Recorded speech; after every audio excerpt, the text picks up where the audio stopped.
நல்லா வாய் விட்டு துதிக்கிறீங்கல்ல, துதிச்சுக்கிட்டே இருக்கும்போது உங்க சத்தத்தை அப்படியே குறைச்சு குறைச்சு குறைச்சு சத்தத்தை நிறுத்திட்டு உங்கள் இருதயத்திலே அந்த துதியை டிரான்ஸ்ஃபர் பண்ணணும். அப்படியே உள்ள அன்னாள் ஜெபித்தாள், அவருடைய வாய் மாத்திரம் அசைந்தது, சப்தமோ கேட்கப்படவில்லை. நீங்க கொஞ்சம் கொஞ்சமா நீங்க துதிக்க ஆரம்பிச்சு நாக்குல துதிக்கிற துதிய நம்முடைய மனசுக்குள்ள கொண்டு போன, அதான் ரொம்ப முக்கியம். அப்படியே அமைதியா நின்று துதிச்சுக்கிட்டே இருங்களேன். முதல்ல நீங்க துதிக்கும் போது என்ன நடக்கும்னு சொல்றேன். கொஞ்ச நேரம் அமைதியா உட்கார்ந்து கண்ணை மூடி அப்படியே கர்த்தருடைய மகத்துவங்களை நினைச்சு அவரை நீங்கள் முதல்ல வாய் விட்டு துதிக்க ஆரம்பிச்சீங்க. அந்த துதி அப்படியே இருதயத்துக்குள்ள கொண்டு போயிட்டீங்க. அப்படி வரும்போது அப்படியே உங்களை அறியாம தூக்கம் வந்துடும். பயப்படாதீங்க. நீங்க தூங்கினாலும் கர்த்தருடைய மடியில தான் தூங்குவீங்க. பயப்படாதீங்க. ஏன்னா அது வரும்போது உங்களுடைய இருதயம் அப்படியே தன்னை சுருக்கி கொண்டு ஆவி எழுந்திருக்க ஆரம்பிக்கும். அந்த நேரம் நமக்கு பார்த்தா அது ஒரு சடன் ஸ்லீப் மாதிரி தெரியும் சில நேரம். பயப்பட வேண்டாம்.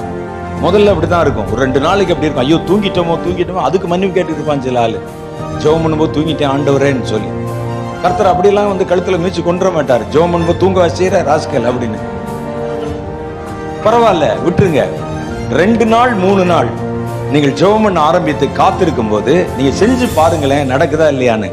நீங்கள் அமைதியாய் அமர்ந்திருக்கும் போது அந்த மனதில் வருகிற துதி கூட அப்படியே கொஞ்சமா குறைந்து ஒரு, அது என்ன சொல்றது, ஒரு வெள்ளிய நீரோடை போல உங்கள் இருதயம் மாறுறதை பார்ப்பீங்க.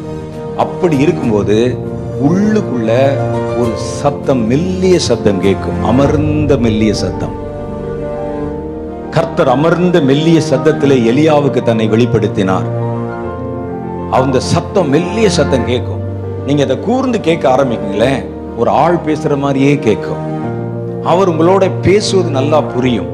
கர்த்தர் பேசுவார். கர்த்தர் எங்கே இருக்கிறார் என்று நீங்கள் நினைக்கிறீர்கள்? கர்த்தர் நமக்குள்ளதான் வாசம் பண்ணுகிறார்.